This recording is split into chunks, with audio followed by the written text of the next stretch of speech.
السلام علیکم ورحمۃ اللہ وبرکاتہ۔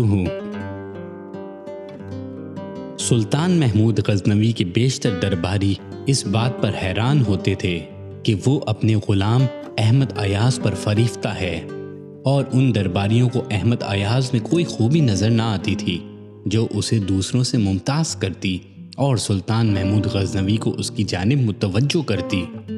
سلطان محمود غزنوی کو جب اپنے ان درباریوں کی حیرانگی کا علم ہوا تو اس نے ارادہ کیا کوئی مناسب وقت آنے پر ان کی آزمائش کروں گا اور ان کے اس اعتراض کا انہیں جواب دوں گا۔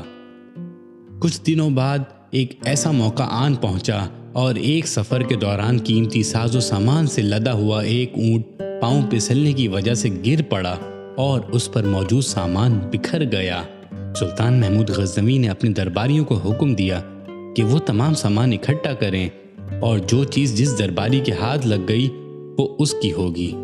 سلطان محمود غزنوی کا حکم سنتے ہی تمام درباری سامان لوٹنے میں مشغول ہو گئے، اور احمد ایاز اس وقت سلطان محمود غزنوی کے ساتھ ہی کھڑا رہا۔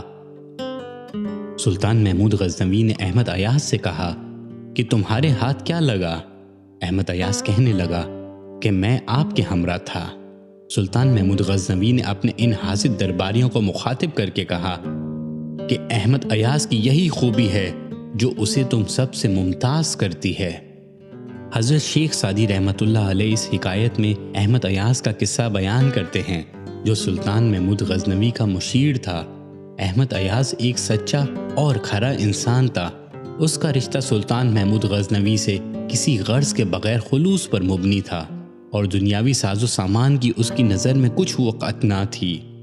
اس واقعے کو بیان کرنے کا مقصد یہ ہے کہ تمام انسانوں کو چاہیے کہ وہ اللہ عز و جل سے اپنا رشتہ احمد ایاز کے خلوص کی مانند قائم کریں اور دنیاوی ساز و سامان سے قطع تعلقی اختیار کر کے خاص اللہ عز و جل کے ہو جائیں۔